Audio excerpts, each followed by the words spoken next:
আর ওলিয়ে কামেল সে তো মুমিন, মুমিনে মানুষের জায়গা দখল করে থাকে কেমনি? কিউ হিন্দু বেটাগুলো লুরায়া বাড়ি দখল করছে। আমারই পরিচিতের ভিতরে একজন আছে, হিন্দুর বাড়ি লুরায়া দখল করে ওখানে একটা ছোট্ট ঘর করছে, নামাজ পড়ে। তা আমি কই জাগাই তো হারাম, সেজদা কই করো, সেজদা কই করো? এটা তো দখল করে না জায়গা, কিনা জায়গা না। আত্মীয় স্বজনের রাস্তা বন্ধ করে রাখবেন আর নামাজ পড়বেন, আল্লাহ খুশ? আল্লাহরে নিজের মতো পাবেন? আল্লাহ কোরআনে কি কইছে? একবার পড়তি। একজনে কয় আরবি তো সহি না, সহি করে আরবি পড়তে হবে। আমাকে বাংলাও সহি করে কইন, সহি বাংলা না কইলো ওইটা বোঝা যাবে না কার গুনাহ। সহি বাংলা না কইলো আরবিটা তো সহি কন, সূরা কেরাত সব সহি আরবিতে কন, মুনাজাত আরবিতে করেন না কে? সহি ভাবে বাংলায় করেন কে? আবার এরাই কয় আল্লাহর ভাষা বলে আরবি। বাংলায় মোল্লা যে মুনাজাত করে ভেবাইবার লইছে, আল্লাহ তো কিচ্ছু বুঝে না দিলে, কারণ আল্লাহ তো আরবি ভাষা, আল্লাহ তো বাংলা জানে না। অথচ আল্লাহ কইতেছে সমস্ত ভাষা তার। খালাকাল ইনসান ওয়া আল্লামাহুল বায়ান, আল্লাহ মানুষকে সৃষ্টি করেছেন এবং বয়ান শিক্ষা দিয়েছেন। প্রতিটা ভাষা আল্লাহর, প্রতিটা কিতাব আল্লাহর, প্রতিটা নূর আল্লাহর, সমস্ত কিছুই আল্লাহ। অথচ তারা এক জায়গায় আনে। তাই আমি জিজ্ঞেস করলাম, আমি বাবা লালন সাইগির এখানে গেছিলাম, তো পথের মধ্যে একটা অ্যাক্সিডেন্ট হয়েছিল, ওই এলাকার থানার ওসি সাহেবের এখানে গেলাম, বসলাম। ওসি সাহেব উনি কথাবার্তা বললো। ওসি সাহেব বললো দেখেন আল্লাহর ভাষা তো আরবি। তাই আমি গেলাম সুবাহান আল্লাহ, আমি তো জানতাম না, বিসিএস ক্যাডার তো, আল্লাহর ভাষা আরবি। বললাম আচ্ছা, আল্লাহর ভাষা আরবি লো, আর কোন ভাষা আল্লাহ হয় না? তাই আমি বললাম এই যে আপনি যে মুনাজাত করেন তো সব গেছে কাম, কি রে সব বাংলায় কন, আরবিতে তো কর না? আরবিতে সব কইবেন, আরবিতে সব কইবেন। তখন খালি জিজ্ঞেস করলাম, কোরআনে বর্ণিত 25 জন নবীর নাম আছে, 25 জন নবীর মধ্যে একজন নবী শুধু আরবি ভাষায় কথা বলছে, আর 24 জন নবী আরবি ভাষায় কথা বলে নাই। একমাত্র মুহাম্মদ সাল্লাল্লাহু আলাইহি ওয়াসাল্লামের মাতৃভাষা ছিল আরবি। এজন্য আল্লাহ বলেছেন, হে আমার হাবিব, আমি এই কোরআনকে আরবি ভাষায় নাজিল করলাম আপনার এই আরব এবং আরবের চতুর্পাশের লোকদের বুঝার জন্য, তারা যেন সহজে বুঝতে পারে আপনার মাতৃভাষায়। এর জন্য কোরআন আরবি নয়, কোরআন হচ্ছে নূর, কোরআন হচ্ছে নবী মুহাম্মদ সাল্লাল্লাহু আলাইহি ওয়াসাল্লাম। তিনি নিজে, তিনি আরবে আসছেন দেখা কোরআন আরবিতে কথা বলেছে। তিনি যদি বাংলাদেশে আসতেন, সেই কোরআন বাংলায় কথা কইত, কারণ কোরআন যেখানে যায় কোরআন সেই ভাষায় কথা বলে। এর জন্য যিনি আল্লাহর রাসূল তিনিই জিন্দা কোরআন, যিনি আল্লাহর নবী তিনিই জিন্দা কোরআন, যিনি ওলিয়ে কামেল তিনি আল্লাহর কোরআন, তিনি নূরি কোরআন। এই কোরআন যেখানে যাবে সেইখানেই কোরআন ওই ভাষায় কথা বলবে। এর জন্য কোরআনকে ভাষায় আবদ্ধ করেন না, আল্লাহকে কাবা ঘরে আটকায়েন না। আল্লাহ সার্বজনীন, আল্লাহ সবখানে থাকে। আল্লাহ এমন কোন জায়গা নাই যে এই জায়গায় আল্লাহ নাই। সমগ্র সৃষ্টির মাঝে আল্লাহ আছে সিফাত রূপে, সমগ্র সৃষ্টির মধ্যে আল্লাহ আছে সিফাত রূপে। এর জন্য আল্লাহ বলেছেন, আমি সব জায়গায় আছি। আইনামা তুআল্লু ফাসাম্মা ওয়াজহুল্লাহ, যেই দিকে তাকাইবা আমি ছাড়া কিচ্ছু পাবা না। কি সেইটা? আল্লাহর সিফাত, আল্লাহর সিফাত, আল্লাহর গুণাবলী, আল্লাহর গুণাবলী রূপে সমস্ত জায়গায় আছে। আল্লাহ শুধু জাত রূপে দুইটা জায়গায় থাকে, এক হচ্ছে জিনের অন্তর, আরেক হচ্ছে ইনসানের অন্তর। এবং আল্লাহ শুধু একটা জায়গায় প্রকাশিত এবং বিকশিত হয়, সেটা হচ্ছে মুমিনের মধ্যে। যিনি মুমিন তার মধ্যে আল্লাহ প্রকাশিত বিকশিত হয়, আদমের মধ্যে আল্লাহ প্রকাশিত বিকশিত হয়। এর জন্য আল্লাহ বলেছেন, উসজুদু লিআদামা, হে ফেরেশতারা আদমকে সিজদা করো। কারণ আল্লাহ ফেরেশতার মধ্যে প্রকাশিত বিকশিত হয় না, আল্লাহ জিনের মধ্যে প্রকাশিত বিকশিত হয় না, আল্লাহর কোন সিফাতের মাঝে প্রকাশিত বিকশিত হয় না। আল্লাহ একমাত্র প্রকাশিত এবং বিকশিত হয় আদমের মাঝে। এর জন্য আদমকে সিজদা করার কথা আল্লাহ বলেছে, আদমকে সিজদা কর। কারণ আল্লাহ বাবা জাহাঙ্গীর বলেছেন, আমার দয়াল মুর্শিদ বলেছেন, বাবা শুনে নাও, এই পীর জীবনে পাইবা না, তোমাদের শত জনমের ভাগ্য, কত জনম পরে তোমরা আমার কাছে আইছ, আমি বাবা জাহাঙ্গীরকে তোমরা এই দুই চোখে দেখছো। বাবা জাহাঙ্গীর 1000 বছরে একবার আসে, দেখা নাও। তোমরা এই পীর পাইবা না। আমি ঘুমায় গেলে কানবা, দেখবার 30টা বছর যাইতে যাও, এই জগৎ আমার জন্য কাঁদবে, সবাই আমার জন্য কাঁদবে। তারা খুঁজবে তুমি বাবা জাহাঙ্গীরকে চর্ম চোখে দেখেছো। সেই বাবা জাহাঙ্গীর বলেছে, বাপ, আল্লাহ রাব্বুল আলামিন সব জায়গায় আছে।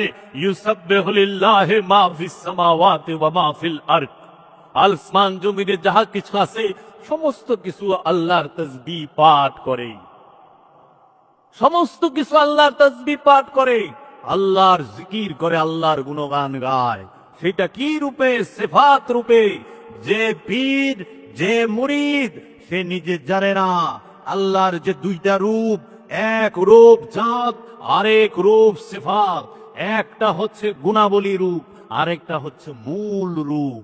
মূল হচ্ছে জাত, এই সিফাত রূপে সবখানে থাকে, আর জাত রূপে শুধু আদমের মধ্যে থাকে, মানুষের মধ্যে থাকে। ফেরেশতার মধ্যেও না, জিনের মধ্যেও না, মানুষের মধ্যে। এই মানুষের মধ্যেই খোদার প্রকাশ হয়, এই মানুষের মধ্যেই শয়তানেরও প্রকাশ হয়। এই মানুষের মধ্যেই তুমি আল্লাহর প্রকাশ পাবা, আল্লাহর সিফাতের প্রকাশ পাবা। আবার এই মানুষের মধ্যে শয়তানের প্রকাশ পাবা, শয়তানের যে খায়েশ সেইটাও পাইবা। তো মানুষ ছাড়া তো কিছু নাই বা। মানুষের বাহিরে খোদা যারা খুঁজে তাহারাই ভয়ানক। তাই ঈসা রুহুল্লাহ বলেছেন, যাহারা ঈসাকে না মাইনে আল্লাহরে মানে তারা মিথ্যু। যারা ঈসারে না মাইনে আল্লাহ মানে তারা মিথ্যু। মুহাম্মদ সাল্লাল্লাহু আলাইহি সাল্লামকে না মাইনা আল্লাহ মানতে পারবা না, ওলি না মাইনা আল্লাহ মানতে পারবা না, কারণ ওলি ছাড়া আল্লাহ জাত রূপে আর কোথাও থাকে না। তাই আল্লাহর হাবিব বলেছেন, কুলুবুল মুমিনিন আরশে আল্লাহ। মুমিনের অন্তর হচ্ছে আল্লাহর আরশ, আল্লাহর আরশ মুমিনের দিল। আবার আল্লাহ কোরআনে বলছেন, ওয়ানাহনু আকরাবু ইলাইহি মিন হাবলিল ওয়ারিদ। আমরা তোমাদের জীবন রোগের নিকটেই অবস্থান করি।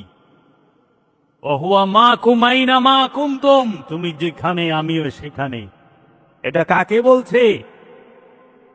এই ওহুয়া মাকুম আইনা মা কুনতুম, তুমি যেখানে আমিও সেখানে। আমার দয়াল রাসূল যেখানে, আল্লাহ সেখানে। আমার দয়াল রাসূল যেখানে, কুরআনও সেখানে। আমার দয়াল রাসূল যেখানে, কিতাবও সেখানে। আমার দয়াল রাসূল যেখানে, কাবাও সেখানে। কাবাকে আল্লাহর হাবিব সিজদা করে না, আল্লাহর হাবিবকে কাবা সিজদা করে। কারণ আল্লাহর হাবিব মুহাম্মদ সাল্লাল্লাহু আলাইহি ওয়াসাল্লাম হচ্ছেন কাবার কাবা। আল্লাহর হাবিবের দোয়ার বদলতে মসজিদুল হেরেম কাবা হয়েছে, কিন্তু মসজিদুল হেরেমে যাওয়ার পরে আল্লাহর হাবিব নবী হয় নাই। মুসলমান আগে মূল দেখো, মুসলমানকে কেউ স্পর্শ করবে সেই ক্ষমতা কাহারও হয় নাই। কারণ মুসলমান ঈমান যার আছে, যে ঈমানদার, তাহাকে কেউ টাচ করবে সেই ক্ষমতা না আগুনের হয়েছে, না পানির হয়েছে, না বাতাসের হয়েছে, না কোনো মাটির হয়েছে, না কোনো রাজার হয়েছে।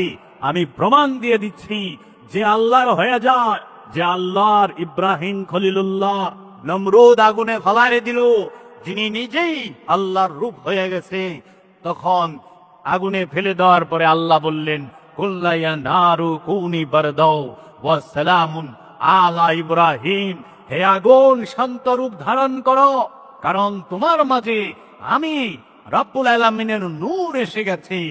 নূরকে কখনো নার জ্বালাইতে পারে না। আল্লাহর যে হয়ে যায় তাকে আগুন টাচ করতে পারে নাই। ইব্রাহিম নবীকে জ্বালাইতে পারছে? ইব্রাহিম নবীকে জ্বালাইতে পারছে আগুন? পারে নাই তো। নমরুদ জ্বালাইতে পারছে? কষ্ট দিতে পারছে? পুরাইতে পারছে না। কেন?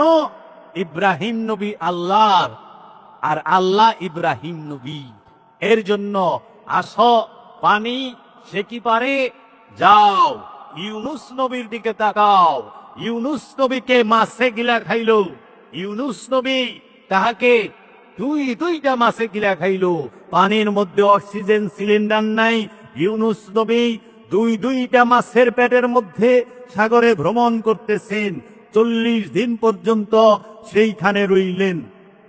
এইটা নিয়ে অনেক মতান্তর আছে। 40 দিন পর্যন্ত বলে, আবার কেউ বলে 3 দিন 7 দিন। এক একজন 40 দিন যদি থাকে, তো পানি তো যে আল্লাহর হয়ে যায় তাকে কিছুই করতে পারলো না। কারণ নবী কার? আল্লাহ। নবী আল্লাহ, রসুল আল্লাহ, ওয়ালি আল্লাহ, আব্দিহি আল্লাহর আব্দিহি, আল্লাহর একান্ত দাস। দেখো তো পানি কি মারতে পারছে ইউনূস নবীরে? কেন মারতে পারে নাই? কারণ আল্লাহর হয়ে গেছে। আমাদেরকে কেন মানুষ মারতে পারে? আমাদেরকে কেন বেজাতি মারতে পারে? বেজাতিরা এর জন্য মারতে পারে কারণ আমরা আল্লাহর হইতে পারি নাই। আমরা আমেরিকার হয়ে গেছি। আমরা কার? সৌদি আরব কার হয়েছে? আমেরিকা। সৌদি কয় না ইয়াল্লা আল মাদাদ, সৌদি কয় ইয়া আমেরিকি আল মাদাদ। বুঝছো? এর লেগা আমরা মায়ের খেতেছি। আল্লাহর হও, কেউ টাচ করতে পারবো না। আসো, এটা তো গেল পানি, আগুন আর পানি। মাটি সে কি পারে না। আসহাবে কাহাফের 7 জন সঙ্গী 309 বছর ঘুমাইছে। এই 309 বছর ঘুমাইলো যে আসহাবে কাহাফের, যে আল্লাহ রাব্দুহু, আল্লাহর ওলিগণ, তাদেরকে তো মাটির ক্ষমতা হইল না খেয়ে ফেলার। পারছে খাইতে? না। তাদের চুল সাদা হয়েছিল না, তারা বৃদ্ধ হয়েছিল না, যেমনকার তেমনই ছিল। অথচ 309 বছর ঘুমাইছে। আল্লাহর যে হয়ে যায় তাকে কেউ টাচ করতে পারে না, কারো ক্ষমতাই নাই। দেখো বর্তমানেও দেখতে পাবা আল্লাহর ওলির যে হয়ে যায়, আল্লাহর যে হয়ে যায় আল্লাহর ওলি, তার দেহ মোবারক মাটি খাইতে পারে না। যেরকম বাবা জাহাঙ্গীরের একজন মুরিদ এবং সাধক খলিফা, ওই কলাকুপা বান্দুরার, তার নাম হচ্ছে আজিজ মাস্তান। তিনি ইন্তেকালের 1 বছর পরে তার দেহটা আবার উঠাইছে। স্বপ্নে দেখাচ্ছে যে আমার সাধনার কাপড়ে, এই খেলাফতের কাপড়ে ময়লা লাগতেছে, আমার দেহটাকে হেফাজত করো, কফিনটা পাল্টায় দাও, কফিন পুরানো হয়ে গেছে। যুগান্তর পেপারে আসছে যে উনি কালান্দার বাবা জাহাঙ্গীরের একজন মুরিদ খলিফা ছিলেন।